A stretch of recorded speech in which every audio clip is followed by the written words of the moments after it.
boxy feel. This is a nice change and gives a distinct experience that was not unpleasant. It holds a decent amount of weight though for a 7-inch tablet, but feels strong. And with the matte rubber finish on back and sides, I feel confident the tablet would survive some roughing up.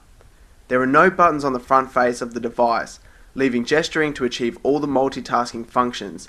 However, the power lock button and volume are positioned at the top middle of the device, which is a poor ergonomic choice. It forces a movement that is unnatural, and the lock button itself doesn't protrude far from the Playbook's chassis, making it difficult to locate. Inclusion of the micro HDMI output was a worthwhile feature, and the device is otherwise connected via micro USB or the docking port. The Playbook is driven by a beefy A9 dual-core processor and required every bit of this power. It offers a seamless experience propelled by gestures to accomplish what I felt was my favourite experience so far with multitasking.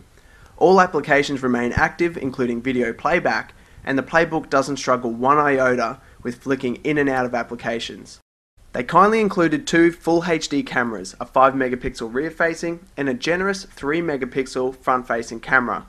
They both performed really well, giving good quality images and video, but no options for cross-platform chat leaves an unrealistically high expectation that everyone would adopt this device, and leaving the front-facing camera null and void.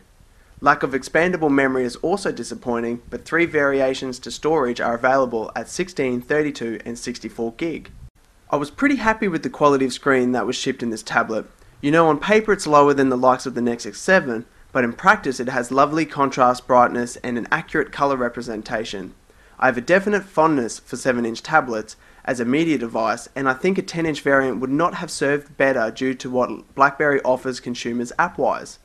The screen will run in both portrait and landscape. I found portrait far better for using the keyboard, but this was not possible for certain apps like the Mail client, which are fixed to a landscape-only view. The operating system is familiar and very simple to navigate.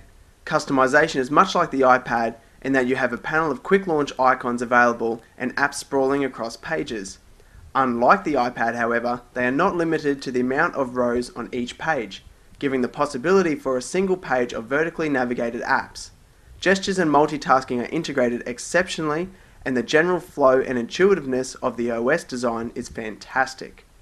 The limitation in fixing screen edge gestures to multitasking operations limits the possibility of in-app navigation requiring capacitive button presses rather than nice free-moving gestures.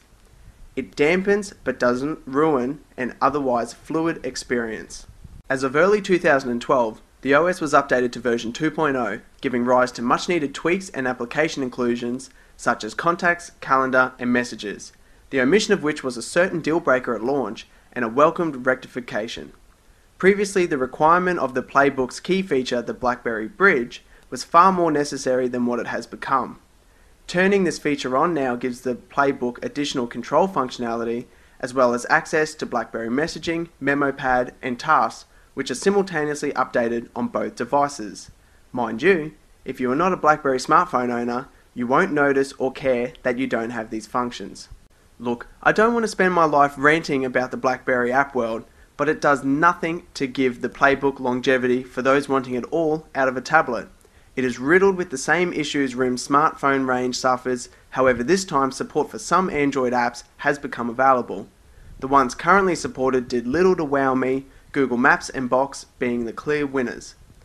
The browser of the Playbook performed fair on JavaScript benchmark tests, well short however of the latest tablet offering from Samsung, but reasonable for when it was released, and support for Adobe Flash was very well received. The standard suite of multimedia applications are preloaded into this tablet, nothing groundbreaking or innovative, but enough to give continued usefulness of the Playbook.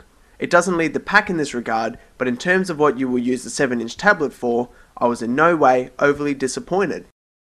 At launch, I would have never recommended this tablet purely on bang for your buck. Now that it is running OS 2.0 and the price has dropped to $200, I find it a much more attractive offer. If you are looking for a tablet capable of media playback, internet browsing and games in a portable size, this is a great option. Particularly if you are already a Blackberry consumer, it complements the handsets well. Follow the Amazon link below to pick one